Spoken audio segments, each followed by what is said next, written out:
सबको आज की आराधना में स्वागत करना चाहते हैं। हमें से हर एक व्यक्ति जहां कहीं भी है, अपने आप को परमेश्वर के हाथों में समर्पण करते हुए उससे कहेंगे, एक साथ मिलकर हम प्रार्थना करेंगे और परमेश्वर से कहेंगे कि प्रभु वायदे के मुताबिक आज तू हमारे बीच में है। हमारे आराधना को स्वीकार कर, तू आज हमसे बात कर। आए सिरों को झुकाए और प्रार्थना करें। ए हमारे स्वर्गीय बाप, हम तेरे चरणों में आते परमेश्वर। तेरा वचन कहता है कि तू इस्राएल की स्तुतियों पे विराजमान होता है। परमेश्वर, आज हम तेरे संतान अपने अपने घरों में बैठकर, लेकिन एक साथ जब हम तेरी आराधना करेंगे, हम आपसे मांगते हैं स्वर्गीय पिता, हमारी स्तुतियों पे विराजमान हो। हमारे घरों में तू उतर आ परमेश्वर, तू हमसे बात कर। हमारे आराधना से तू प्रसन्न होए, ये हमारी प्रार्थना है। हमें से हर एक व्यक्ति से परमेश्वर व्यक्तिगत रूप में तू बात कर, वचन से बात कर। तेरी उपस्थिति को हम मांगते हैं। प्रार्थना सुनने के लिए धन्यवाद यीशु।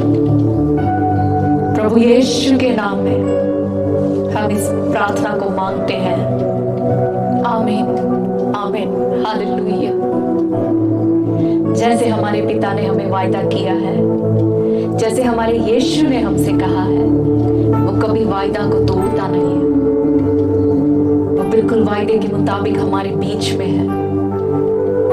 हमें से हर एक व्यक्ति के साथ हमारे घरों में वो है। अपने आप को नम्र करते हुए उसकी आराधना के लिए हम तैयार हो जाए, जहां कहीं भी है हर एक जन। हालेलुया। पिता से कहे, हे पिता, मैं मेरे शरीर को, मेरे प्राण को, मेरे आत्मा को तेरे हाथों में समर्पण करता हूं, तेरी आराधना के लिए।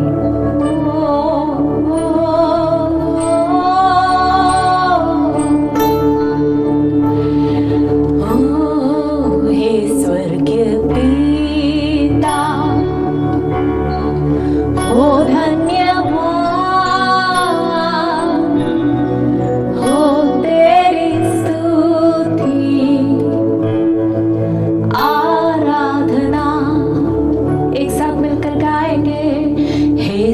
स्वर्गीय पिता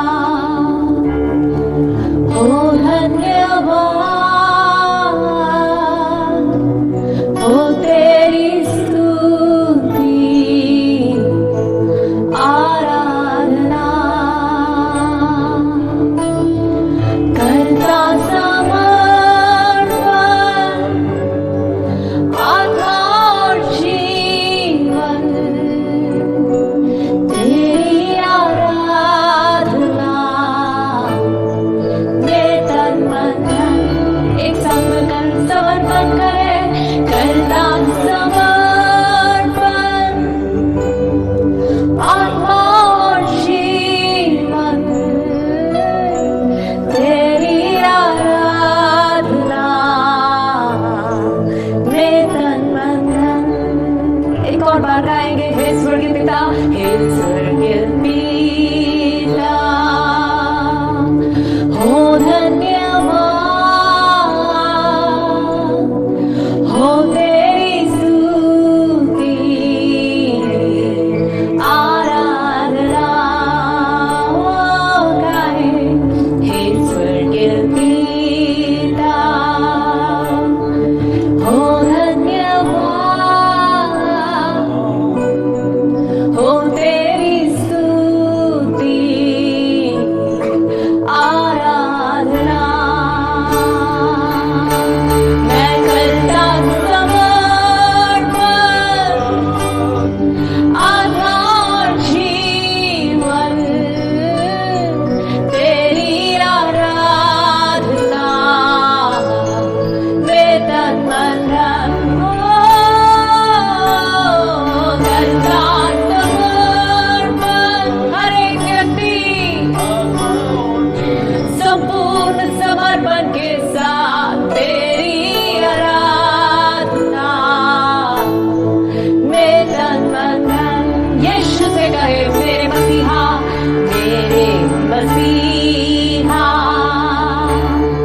हो धन्यवाद हो तेरी स्तुति आराधना मेरे मसीहा हो धन्यवाद हो तेरी स्तुति आराधना ओ मैं करता समर्पण आत्मा और जीवन आत्मा और ओ तेरी आराधना ओ मेरे तन मन धन करता समर्पण आत्मा और जीवन तेरी आराधना में तन मन धन एक और बार गाए मैं करता समर्पण आत्मा और जीवन तेरी आराधना में तन मन धन करता समर्पण आत्मा और जीवन तेरी आराधना में तन मन धन करता समर्पण आत्मा और जीवन तेरी आराधना में तन मन धन तेरी आराधना में तन मन धन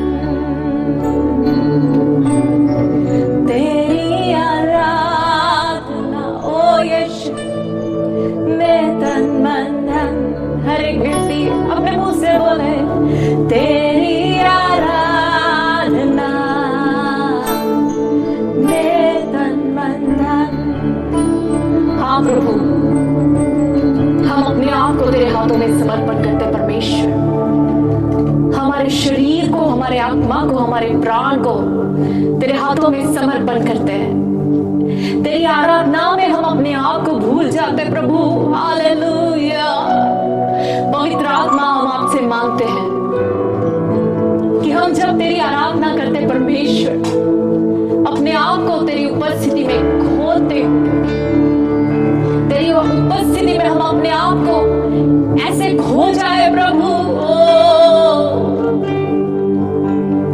एक साथ मिलकर गाए, पवित्र आत्मा हो धन्यवाद, हो तेरी स्तुति और तेरी आराधना।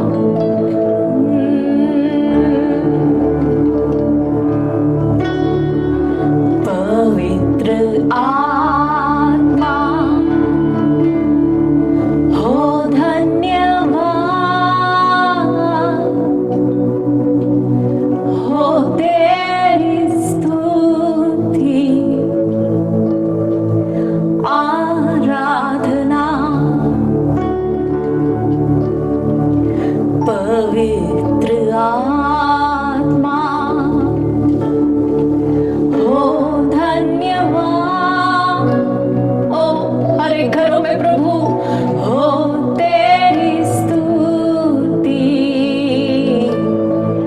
आराधना। मैं करता समर्पण आत्मा और जीवन, तेरी आराधना में तन मन धन। अपने हाथों को उठाते हुए मैं करता संपूर्ण समर्पण प्रभु, आत्मा और जीवन,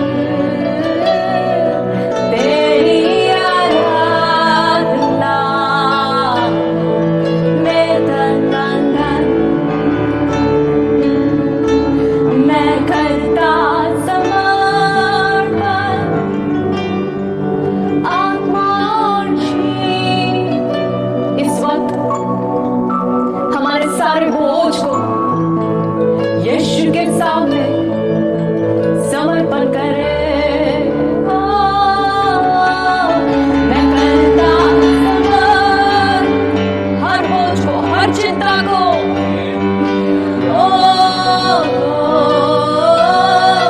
तेरी आराधना में तन मन धन। यीशु कहता है मेरा जो हल्का है, ओ मैं करता समर्पण। अपने बोझ को यीशु के ऊपर डाले और उसके जुए को अपने ऊपर उठा ले जो हल्का है। तेरी आराधना में तन मन धन, तेरी आराधना में तन मन धन, तेरी आराधना में तन मन धन। हालेलुया। प्रभु तेरा वचन कहता है,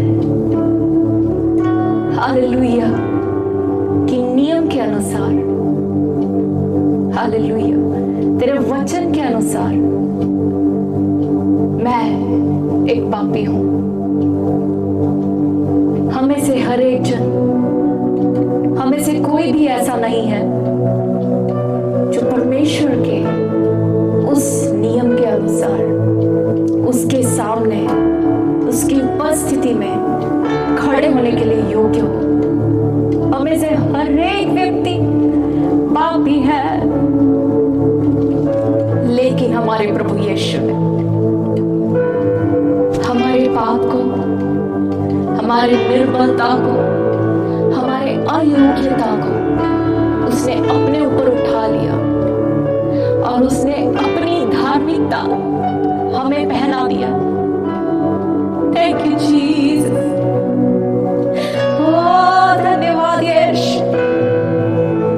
और हमें इस योग्य बनाया कि अति पवित्र स्थान में आज हम पिता का चेहरा देखते हुए हम उनकी आराधना कर सकते हैं।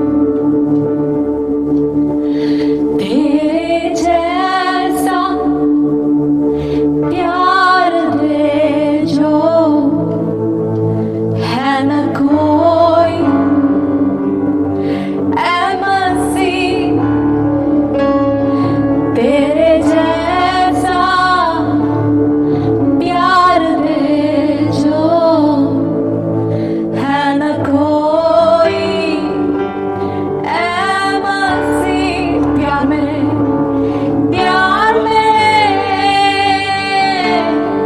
जान मेरे तू ही है मेरी मंजिल। अपने यीशु से कहे प्यार मेरे जान मेरे तू ही है मेरी मंजिल। आराधना करे यीशु की,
तुलना किससे मैं करूं, तेरे जैसा है ना कोई। मैं जानती हूँ हम में से हर एक व्यक्ति की कहानी है ये। मैं करूं ऐ मसीह, ऐ प्रभु तुझ में ही शरण लूं मैं, ऐ मसीह, ऐ प्रभु तुझ में ही शरण लूं मैं। आराधना आराधना पूरे समर्पण के साथ। यदि आप खड़े होना चाहते हैं इस वक्त, आप अपने स्थान में खड़े हो सकते हैं। यदि आप अपने घुटनों में आना चाहते हैं, अपने घुटनों में आ जाए। जो आप अपने पिता से, अपने यीशु से, अपने प्रिय से जिस रीति से अपने प्रेम को, अपने आराधना को प्रकट करना चाहते हैं, इस वक्त आप वो कीजिए। आराधना हो तुझे, आराधना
हालेलुया धन्यवाद यीशु धन्यवाद यीशु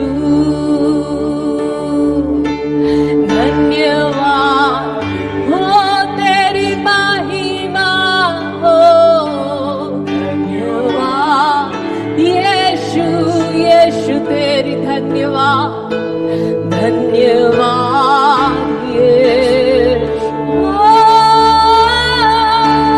धन्यवाद संपूर्ण समर्पण के साथ धन्यवाद ओ यीशु यीशु हालेलुया धन्यवाद यीशु हालेलुया हालेलुया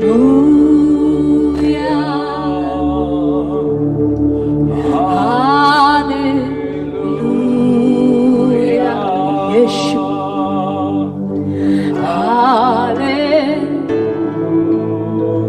राइट नाउ इस वक्त हाले यीशु हमारे बीच में है। हमें से हर एक व्यक्ति के पास वो हमें छूना चाहता है। जितना हमारा समर्पण उतना उसका अनुग्रह, जितना हम उसके लिए अपना द्वार को खोले उतना ही वो हमारे करीब आता है।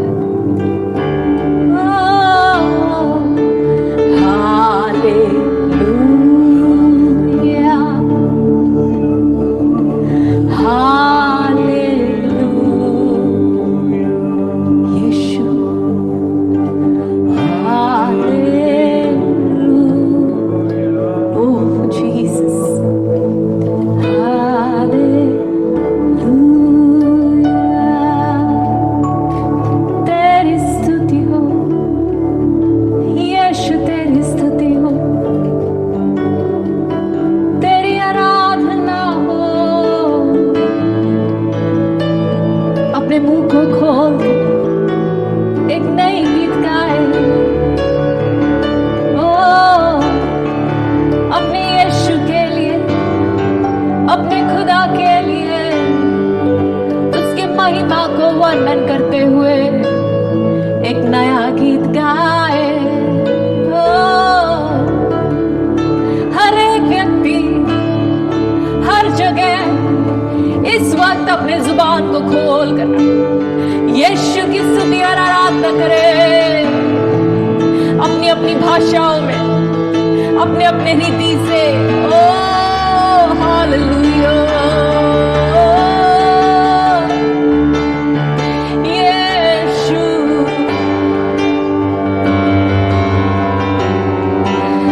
महिमा के योग्य पिता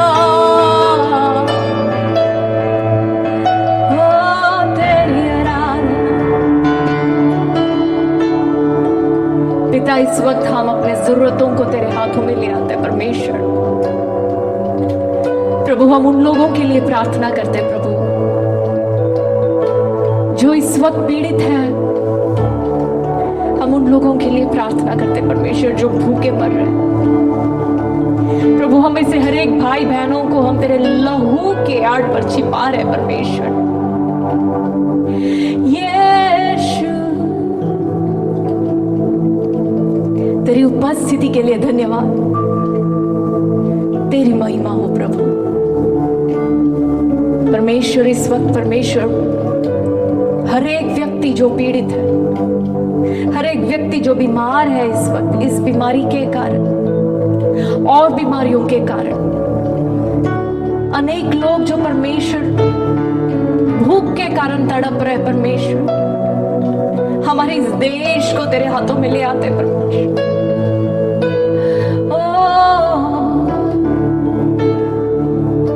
हम तेरे पास आते और आपसे कहते परमेश्वर हमारे संसार के ऊपर रहम कर पिता, दया कर पिता। अपने हाथ को बढ़ा परमेश्वर, इस बीमारी को रोक दे प्रभु। Oh, we come to you, Lord. और जैसे ही हम में से हर एक व्यक्ति एक साथ इस वक्त परमेश्वर के पास आकर विनती और प्रार्थना कर रहे हैं,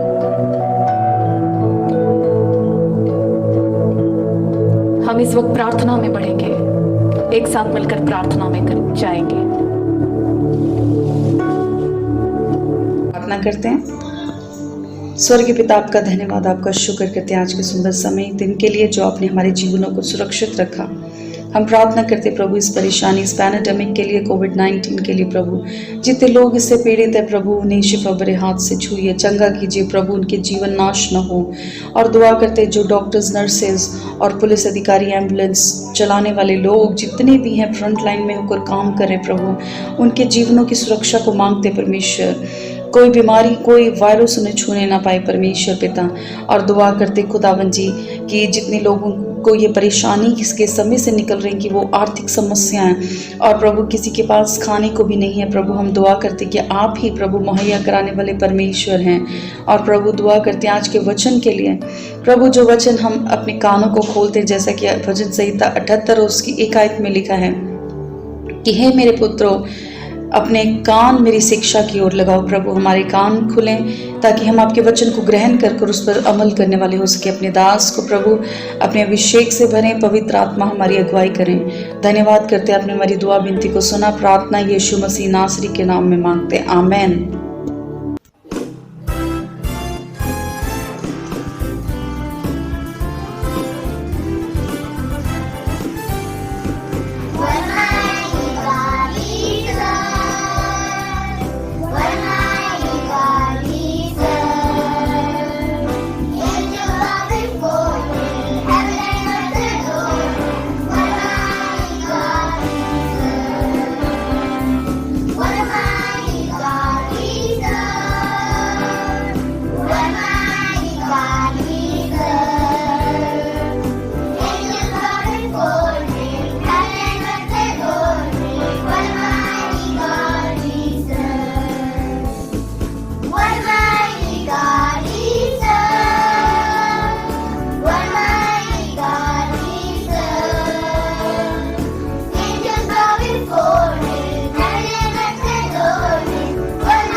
सबको जय मसीह की। आज एक और बार परमेश्वर का वचन लेके आपके सामने आने का मौका परमेश्वर ने दिया, इसलिए मैं परमेश्वर का आभारी हूँ। 2 महीने पहले हमने एक सीरीज शुरू किया था, वो था बाइबल के हर पुस्तक में यीशु को खोजना। और हर महीने के एक रविवार में हम बाइबल के एक पुस्तक लेते थे और उसमें से इसी विषय को मनन कर रहे थे। तो पहले हमने उत्पत्ति का पुस्तक देखा, उसके बाद हमने निर्गमन के पुस्तक में यीशु को देखा और आज हम लेवीय व्यवस्था में यीशु को देखेंगे।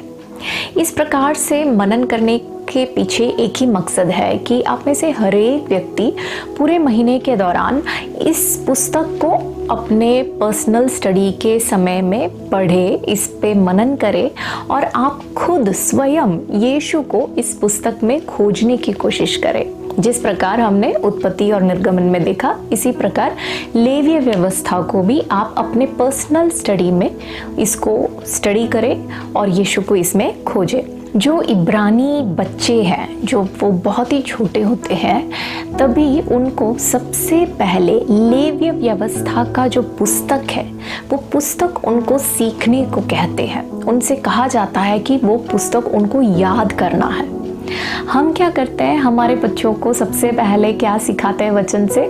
भजन संहिता 23 का 1, है ना, या तो फिर सबसे छोटा आयत कि हाँ, यहोवा परमेश्वर प्रेम है, बस। लेकिन देखिए, इब्रानियों का जो बच्चे हैं, उनको लेवीय व्यवस्था को पूरा याद करना पड़ता है जब वो छोटे होते हैं, तभी ही। जब हम नए नियम को भी पढ़ते हैं तब हम इस बात को देखते हैं कि लेवीय व्यवस्था के बारे में अक्सर उसमें लिखा गया है, अलग अलग जगह पे और अलग अलग तरीके में लेवीय व्यवस्था के बारे में नए नियम में लिखा गया है। लेवीय व्यवस्था की पुस्तक को इब्रानी भाषा में वाइक्रा कहते हैं। वाइक्रा का मतलब है उसने बुलाया और उसने बुलाया। और यदि हम लेवीय व्यवस्था की शुरुआत यदि हम पढ़े तो वहां पे वही लिखा है, और परमेश्वर ने मूसा को बुलाया। देखिए, जब हम लेवीय व्यवस्था पढ़ते हैं तो अगर हमें लेवीय व्यवस्था समझना है तो हमें इससे बिल्कुल पिछला जो पुस्तक है वो पहले थोड़ा पढ़ना ज़रूरी है, और वो है निर्गमन का पुस्तक। निर्गमन के पुस्तक के आखिरी भाग में जब हम पहुंचते हैं, वहाँ पे मिलाप वाले तंबू के बारे में लिखा है, और वहाँ पे चित्र कुछ ऐसा है कि मिलाप वाले तंबू के अंदर परमेश्वर है और मिलाप वाले तंबू के बाहर मूसा है। मूसा मिलाप वाले तंबू के अंदर प्रवेश नहीं कर पाता, क्योंकि परमेश्वर अंदर जो है वो पवित्र है, और मूसा जो बाहर जो खड़ा है वो अपवित्र है।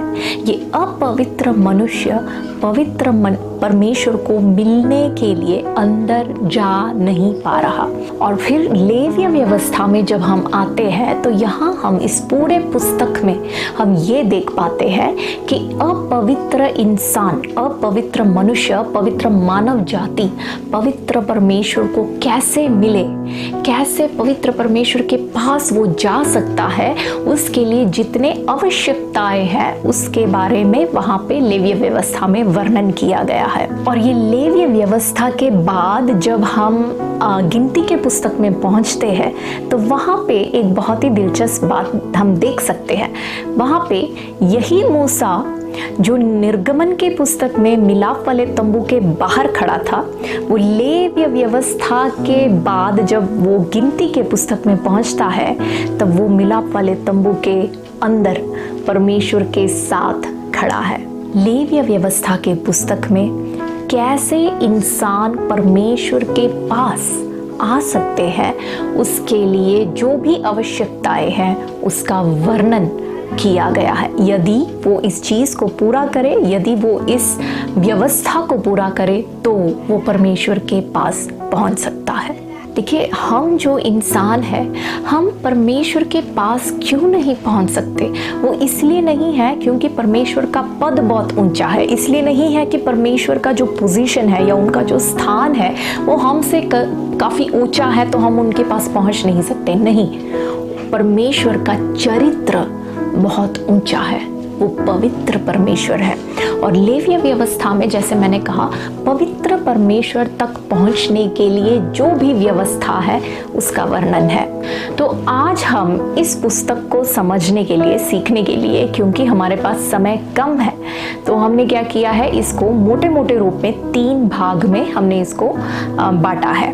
पहला भाग जो है वो है रस्म और रिवाज। जितने रस्म और रिवाज इस लेवीय व्यवस्था में हम देखते हैं उसके बारे में हम पहले देखेंगे। दूसरा भाग है, इसी पुस्तक में पुरोहित या तो फिर याजकों की प्रथा शुरू हुई थी तो उसके बारे में देखेंगे। और तीसरा भाग जो है वो है इस पुस्तक में पवित्रताई के बारे में बहुत ही गंभीर रीति से गॉड से बात की गई है, तो उसके बारे में हम देखेंगे। तो ये 3 भागों को हम एक एक करके देखेंगे। सबसे पहले भाग जो है रस्म और रिवाज, इसमें 2 बातें आती हैं। पहले एक है जो है बलिदान जो परमेश्वर परमेश्वर ने इजरायलियों को कहा था कि इतने इतने इतने जो है उनको बलिदान चढ़ाने हैं। तो वो जो बलि है वो इस रस्मों के अंदर आता है। एक और बात इसके अंदर आएगा और वो है पर्व, जो इजरायलियों को परमेश्वर ने पर्व मनाने के लिए दिए थे। ये दोनों बातें रस्म या तो फिर रीतियों के अंदर आएगा। अब हम पहले देखेंगे बलिदान के बारे में। लेवीय व्यवस्था के पुस्तक उसका पहले अध्याय से लेके 7वें अध्याय तक यदि हम मनन करें तो यहाँ पे परमेश्वर ने इस्राएलियों को अलग अलग प्रकार के बलि चढ़ाने के लिए जो बताए थे उसके बारे में हम देख सकते हैं। यहाँ पे 5 अलग अलग तरह के बलिदान को हम देखते हैं और इन 5 बलिदान को आगे हम यदि हम देखें तो ये 2 तरह के हैं। इसमें से 2 बलिदान जो है वो परमेश्वर को धन्यवाद देने वाले बलिदान है और जो 3 बलि जो है वो परमेश्वर से अपने पापों के लिए माफी मांगने वाले बलि है। जो अन्न बलि और मेल बलि है वो कहते हैं परमेश्वर मैं तेरा आभारी हूँ, मैं तुझे धन्यवाद देता हूँ।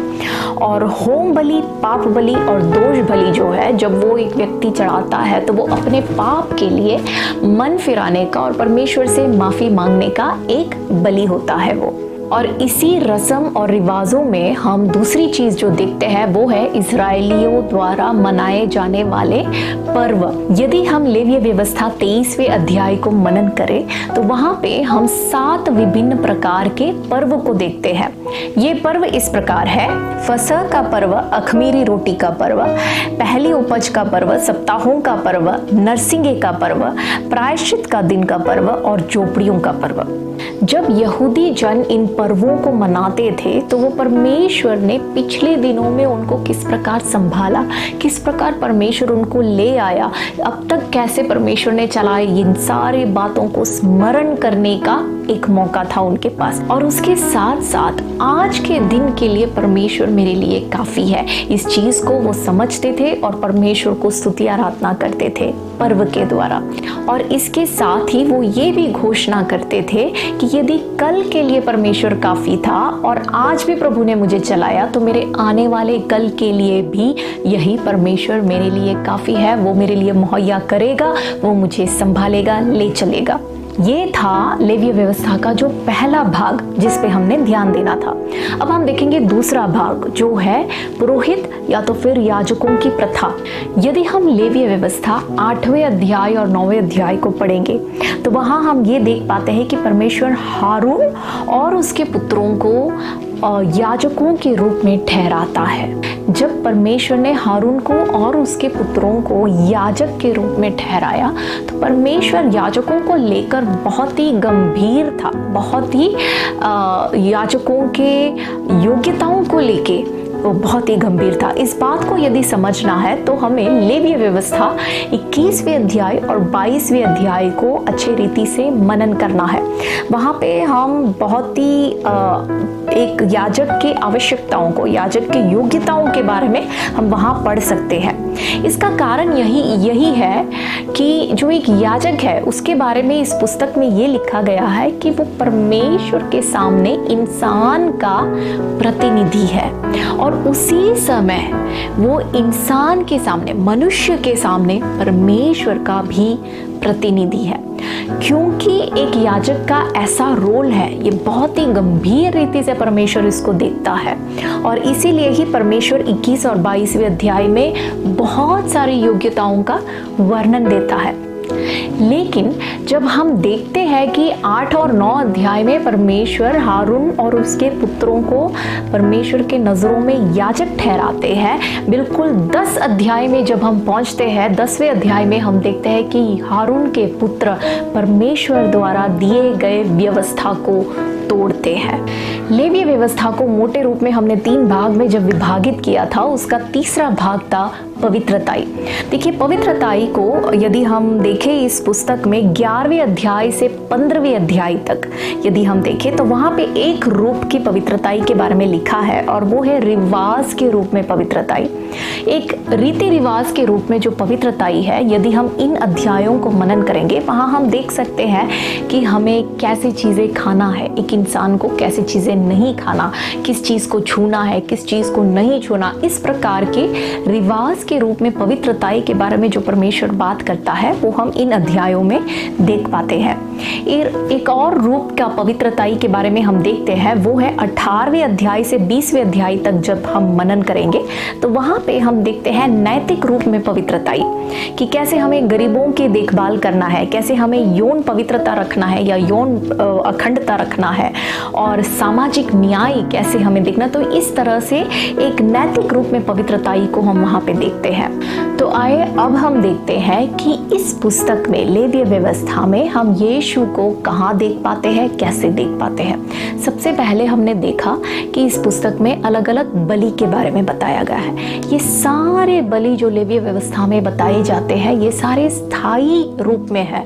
ये हमेशा के लिए एक इंसान के पाप को नहीं धोता, बार बार इंसान को बलि चढ़ाना पड़ता था। और पुराने नियम में हर साल एक फसह का जो बलिदान है, एक फसह का मेमने को चढ़ाने का ज़रूरत होता था, हर साल वो चढ़ाया जाता था। लेकिन नए नियम में जब हम पहले कुरिन्थियों 5:7, पहला यूहन्ना 2:2, पहला यूहन्ना 4:10 और इब्रानियों 9:12, इन सभी आयत यदि हम पढ़े तो ये सारे आयतों में एक ही बात लिखा है कि हमारा प्रभु यीशु मसीह जो है वो फसह का मेमना बनकर एक ही बारी में उसने अपने आप को बलिदान दिया। अब आगे एक और बलिदान की कोई ज़रूरत नहीं है। हमेशा के लिए उसने बलि के प्रथा जो है उसको ख़त्म किया। उसने सारे बलि के लिए जितने व्यवस्था है वो सारे व्यवस्था को उसने अपने जीवन में पूरा किया। जैसे हमने पहले देखा, इस पुस्तक में पहले अध्याय से 7वें अध्याय तक अलग अलग तरह के बलि के बारे में लिखा गया। और जैसे हमने देखा कि 2 तरह के बलि है, एक है जो परमेश्वर के सामने माफ़ी के लिए बलि चढ़ाया जाता है, दूसरा है परमेश्वर को धन्यवाद देने के लिए। यदि हम यीशु के जीवन में देखें तो यीशु भी अपने बलि के द्वारा हमारे लिए परमेश्वर को धन्यवाद कहता है। देखिए, मरने से पहले जब उसने अपने शिष्यों के साथ रोटी तोड़ा और दाखरस को उंडेला, तो उस वक्त उसने क्या किया, परमेश्वर के सामने उठाकर अपने शरीर के लिए, अपने लहू के लिए उसने क्या किया, परमेश्वर से धन्यवाद कहा। तो हम भी जब यीशु को स्मरण करते हैं तो यीशु के बलिदान के द्वारा हम भी परमेश्वर को धन्यवाद भी कहते हैं, और उसी समय हमारे पापों के लिए यीशु बलिदान हुआ। अब हम आगे देखते हैं पर्वों के बारे में। देखिए, जितने पर्व के बारे में हमने देखा कि 7 अलग अलग तरह के पर्व हैं। ये सारे पर्व जो है एक साथ मिलकर यीशु को ही दर्शाते हैं। अब देखिए, कुलुस्सियों की पत्री उसके 2 अध्याय के 17वें आयत में वहाँ पे ऐसे लिखा है कि ये जो सारे पर्व है वो यीशु के लिए एक प्रतीक के रूप में, एक चिन्ह के रूप में मैं पढ़ना चाहूँगी। कुलुस्सियों की पुस्तक 2 अध्याय उसके 17वें आयत, यहाँ पे ऐसे लिखा है, क्योंकि ये सब आने वाली बातों की छाया है पर मूल वस्तुएं मसीह की है। ये पर्वों को वहाँ पे हम एक छाया के रूप में देखते हैं। किसकी छाया? यीशु की छाया। आगे भी हम यदि देखें तो ये 7 पर्व जो है, ये 7 पर्व को 2 भाग में हम देख सकते हैं। 4 पर्व ऐसे हैं जो है फसह का पर्व, अखमीरी रोटी का पर्व, और पहला उपज का पर्व, और पेंतकुस्त का पर्व। ये 4 पर्व जो है, ये चारों पर्व को यीशु ने अपने 33.5 साल के इस संसार के जीवन में, अपने जीवन में पूरा किया। अपने जीवन के द्वारा वो 4 पर्व जो यीशु के बारे में जो छाया थी, उस छाया को यीशु ने, उस चिन्ह को पूरा किया 33.5 साल के अंदर। लेकिन अब 3 और पर्व बाकी है जो यीशु के दोबारा आगमन की ओर हमें दर्शाती है, दोबारा आगमन की ओर हमारे नज़र को ले जाती है। वो पर्व है नरसिंगे का पर्व, प्रायश्चित का दिन का पर्व, और झोपड़ियों के पर्व। देखिए, हम सभी जानते हैं कि जब प्रभु यीशु आएगा, नरसिंगा फूका जाएगा, हम उठाए जाएंगे, परमेश्वर के साथ हमारा मेल होगा, और हमेशा के लिए हम परमेश्वर के साथ क्या करेंगे? राज करेंगे। हमें इन पर्वों के बारे में, अब देखिए, ये जो बाकी के 3 पर्व जिनका पूरा होना बाकी है, यीशु के द्वारा, उसके और हमें बाट जोना है। हमें हमारा आशा तोड़ना नहीं, हमारा आशा टूट ना जाए, इस चीज़ का हमें ध्यान रखना है। नरसिंगे का पर्व जो है, मसीह यीशु के आने पर जो नरसिंगा फूका जाएगा उसका चिन्ह है। और प्रायश्चित के दिन का जो पर्व है वो इस चीज़ का चिन्ह है कि जब मसीह यीशु जब दोबारा आएगा तो यहूदियों को एक और मौका दिया जाएगा कि वो अपने मसीहा को पहचाने, वो अपने मसीहा की ओर मुड़े, उनको एक और मौका दिया जाएगा। वो इस चीज़ का प्रतीक है, उस चीज़ का चिन्ह है। और झोपड़ियों के पर्व जो है वो किस चीज़ का चिन्ह है? वो इस चीज़ का चिन्ह है कि जब हमारा प्रभु यीशु दोबारा आएगा और हमें ले जाएगा तो उस वक्त वचन में लिखा है एक नया स्वर्ग और एक नया पृथ्वी बनेगा और 1000 साल तक हम यीशु के साथ राज करेंगे। उस चीज़ को ये झोपड़ियों का पर्व दर्शाती है।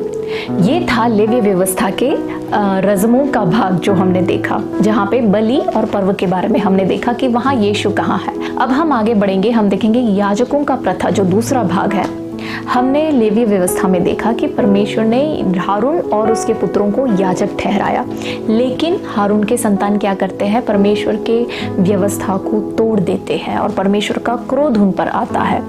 लेकिन जब हम नए नियम में पहुंचते हैं, वहाँ लिखा है कि यीशु हमारा महायाजक है और यीशु के बारे में लिखा है कि वो आखिरी महायाजक है। इब्रानियों 7:26 में ऐसे लिखा है, सो ऐसा ही महायाजक हमारे योग्य था जो पवित्र और निष्कपट और निर्मल और पापियों से अलग और स्वर्ग से भी ऊंचा किया हुआ हो। और उसके 37वें आयत में ऐसे लिखा है, और उन महायाजकों की नाई उसे आवश्यक नहीं कि प्रतिदिन पहले अपने पापों के लिए और फिर लोगों के पापों के लिए बलिदान चढ़ाए, क्योंकि उसने अपने आप को बलिदान चढ़ाकर उसे एक ही बार निपटा दिया। हमारे यीशु ने एक ही बार अपने आप को, वो महायाजक भी था और उसी वक्त अपने आप को उसने बलि चढ़ाया। देखिए, जो पुराने नियम में जो याजक थे, उन्हें पहले अपने पापों के लिए बलि चढ़ाना पड़ता था और फिर उसके बाद वो लोगों के पापों के लिए बलि चढ़ाते थे। लेकिन हमारे यीशु ने क्या किया? जब वो महायाजक बनकर आया तो वो महायाजक ही नहीं, लेकिन वो बलि का मेमना भी हुआ। ये दोनों यीशु है, महायाजक भी यीशु है और मेमना भी यीशु है। इस प्रकार उसने जो है उस काम को हमेशा के लिए निपटा दिया, पूरा किया। पुराने नियम में महायाजक एक निर्दोष मेमने को चढ़ाते थे, यहाँ पे यीशु खुद निर्दोष मेमना है। अब हम आगे बढ़ते हैं लेवी व्यवस्था के तीसरे भाग में, जहाँ पे हमने देखा कि पवित्रताई के बारे में लेवी व्यवस्था में लिखा है। हमने उस आयतों को, उस अध्यायों को पढ़ा था। देखिए, हमारे यीशु के बारे में क्या लिखा है कि वो खुद एक दिव्य शोधक है, एक डिवाइन प्यूरिफायर है। देखिए, दूसरे कुरिन्थियों 5वें अध्याय के 21वें आयत में ऐसे लिखा है, जो पाप से अज्ञात था उसी को उसने हमारे लिए पाप ठहराया कि हम उसमें होकर परमेश्वर की धार्मिकता बन जाए। प्रभु यीशु जो है वो खुद पाप से अज्ञात था, वो बिल्कुल पवित्र और शुद्ध था, लेकिन उसने हमें शुद्ध कैसे किया? हमारे पापों को उसने अपने ऊपर ले लिया और हमारे लिए बलिदान हुआ। देखिए, हम जब उत्पत्ति का पुस्तक पढ़ते हैं तो वहाँ हम एक कहानी हम जानते हैं। आदम और हवा ने पाप किया, लेकिन आदम और हवा ने जब पाप किया और परमेश्वर की महिमा से जब वो रहित हो गए, तो जैसे ही उनको पता चला कि हम नग्न हैं, हम नग्न हो गए हैं, परमेश्वर के सामने अब हम आ नहीं सकते, तो अपने नग्नता को छिपाने के लिए उन्होंने स्वयं कोशिश किया। क्या किया? अंजीर के पत्तों को तोड़कर अपनी नग्नता को छिपाने की कोशिश की। लेकिन परमेश्वर वहां उतर कर आता है। परमेश्वर जानता है कि इनके प्रयास से, इनके प्रयत्न से ये अपनी नग्नता को छिपा नहीं सकते। तो परमेश्वर क्या करता है? एक जानवर को, निर्दोष जानवर को वहां मारता है और उस जानवर के ऊपर का जो उसका जो स्किन है, उसका जो चमड़ा है, उतार कर इस आदम और हव्वा को पहनाते हैं। इसी प्रकार नए नियम में जब हम आते हैं तो हमने पाप किया है, गलती हमने किया है, लेकिन हम अपनी गलती को छिपाने के लिए, ठीक करने के लिए हम प्रयत्न करते हैं। हम अपने कोशिश से अपने आप को परमेश्वर के सामने लाने की कोशिश करते हैं। प्रभु जानता है ये नहीं हो सकता, इसलिए परमेश्वर ने क्या किया, अपने इकलौते पुत्र को भेजा, मसीह यीशु को, उस निर्दोष मेमने को भेजकर उसके ऊपर उसकी जो चरित्र है, धार्मिकता, वो उतार कर हमारे पाप को उसके ऊपर डालकर उसको बलि चढ़ा दिया और उसके धार्मिकता को उसने हमें पहना दिया। इसलिए मसीह यीशु के द्वारा आज मैं और आप, हम लोग पवित्र बन चुके हैं। वो ही है जो दिव्य शोधक है, एक पवित्र करने वाला, हमें पवित्र, अपनी पवित्रताई उसने हमें देकर हमें पवित्र किया है। हालेलुया। पहले कुरिन्थियों 1:30 में लिखा है, परंतु उसी की ओर से तुम मसीह यीशु में हो, जो परमेश्वर की ओर से हमारे लिए ज्ञान ठहरा, अर्थात धर्म और पवित्रता और छुटकारा हमारे लिए ठहरा। इब्रानियों की पुस्तक 13वें अध्याय के 12वें आयत में ऐसे लिखा है, इसी कारण यीशु ने भी लोगों को अपने ही लहू के द्वारा पवित्र करने के लिए फाटक के बाहर दुख उठाया। लेवीय व्यवस्था में बहुत सारे व्यवस्थाएं हैं, बहुत सारे नियम हैं, जिसका पालन करने से इंसान परमेश्वर के करीब आ सकता है। लेकिन नए नियम में हमारे प्रभु यीशु मसीह खुद उतर कर आता है और वो खुद परमेश्वर का व्यवस्था को पूरा करता है। वो व्यवस्था को खत्म नहीं करता, व्यवस्था को नाश नहीं करता, लेकिन व्यवस्था को वो पूरा करता है। व्यवस्था के हर चीज को यीशु में वो पूरा हो जाता है। अब सिर्फ हमें यीशु में विश्वास कर यीशु के द्वारा पवित्रताई को पाना है। एक क्षण के लिए हमारे आंखों को बंद करें, हम प्रार्थना करें। यीशु मसीह, आपने मेरे लिए अंतिम बलिदान बन गया। आप ही हमारे एक आखिरी महायाजक हैं। परमेश्वर यीशु मसीह, आप ही शुद्ध करने वाला परमेश्वर है। आप ही मेरे लिए अपना जान दिया। परमेश्वर सारे नियमों को पालन किया ताकि मैं परमेश्वर की पिता की उपस्थिति में प्रवेश कर सके। मेरे जीवन में जितना भी बुरी बातें हैं, जितना भी परमेश्वर पाप है, सब आपके हाथों में क्रूस के सामने में रखता हूँ। और मैं क्षमा, आपका जो क्षमा जो आपने दिया है, जो आपने धार्मिकता से जो आपने मुझे पहनाया है, वो वस्त्र को मैं स्वीकार करता हूँ। और अंधकार की शक्ति को और शैतान को मैं मेरे जीवन में कार्य करने के लिए या प्रवेश करने के लिए या मेरे जीवन में अभी भी बात करने के लिए मैं हक नहीं देता, बल्कि मैं यीशु मसीह का स्वतंत्रता को मैं स्वागत करता हूँ। पिता, आपने मेरा प्रार्थना सुना यीशु मसीह के द्वारा, यीशु मसीह के नाम से, इसलिए धन्यवाद करते हैं। और यीशु मसीह के नाम से मैं बोलता हूँ, आमीन, आमीन, आमीन। पिता, पुत्र, पवित्र आत्मा के अनुग्रह में से हर एक व्यक्तियों के साथ, और जितने भी लोग मेरा वचन सुना, सब व्यक्तियों के साथ अब से अंत तक बने रहे। और सब मिलके बोलिए आमीन, आमीन।